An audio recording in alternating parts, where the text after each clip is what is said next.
Right, I told you guys I'll be back. Here are the 3 things that the NHS speech and language told us to do with our non-verbal autistic son that we decided not to do because we thought were dangerous. Number 1 was they gave us advice to take things that he needs, like his drink bottle, and put it high up out of his reach. So, for example, put his drink bottle up on top of a bookcase that he cannot reach, so he can see it, but he can't reach it himself. The idea was that we were then forcing him to use his communication. So if he wanted the drink, he had to ask us for it instead of just putting the drink on the table somewhere he could access. We never did this with our son because even though we were very early on in our journey, it didn't seem right. I didn't want him to climb the bookcase. I didn't want to put something that was just a basic need, hydration, out of his reach.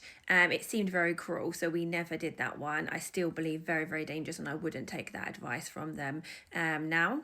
Number 2 was they talked about PECS, which is picture exchange communication, and it would be that you wouldn't give them their favourite toy, or you would hold things back from them, and you would have picture cards out, and unless they used the picture card of you, so unless they picked the picture card up and showed you the picture card, you wouldn't give them their favourite toy, or you wouldn't give them their favourite book. So almost forcing them to use a tool that maybe they don't want to use. So again, we did not do this with our son. We did use communication tools, we used visual aids, but we used them in a very, very low demand kind of way. Like, we just had them out and about in our house. If he wanted to use them, he could. If he didn't want to use them, that was also fine. We didn't withhold any of his stuff to force him to use those things, because you want children to pick up on these tools and use these tools because they're beneficial. You don't want them to hate the tools that you're trying to put in place to help them.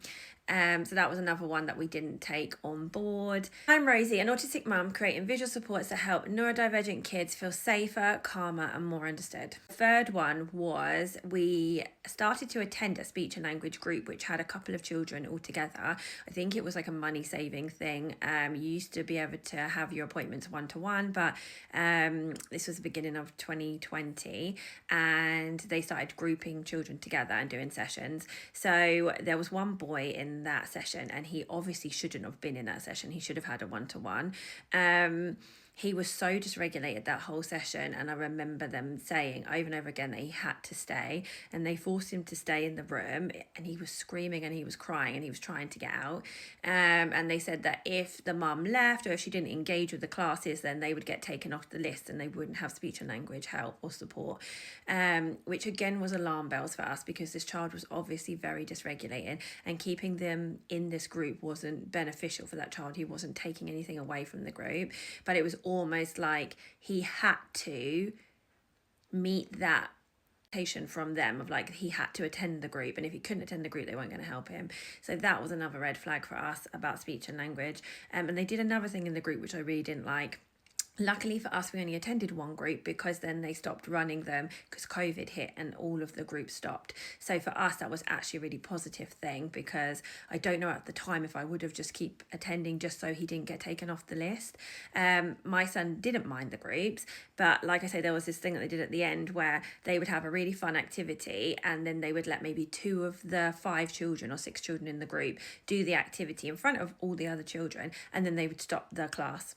And then the other children that didn't get a chance to do it would obviously get upset. You're talking about here, my son was 3 years old, so he was very, very young anyway. So it's difficult for, I think, any 3-year-old to understand that someone else has done this really fun thing in front of them, and then they're not allowed to do it. But the reasoning that they had behind it was that that's life and you don't always get a chance to do stuff, so they need to get used to that disappointment and be able to regulate from it. This is an autistic 3-year-old with global developmental delay, so it rang alarm bells for us. Anyway, for us, we didn't carry on with the classes. COVID hit, they shut down, and actually in that year that we were at home, his language came on more just from us playing the Ready, Steady, Go games, us reading books, us labelling things, us having music on all the time. I know someone commented about setting everything to a melody, and that's such a good one. He still does that now with his learning. He watches YouTube videos where they sing about the countries of the world, or facts about countries of the world, and he loves doing his learning like that. So anything to a melody, anything fun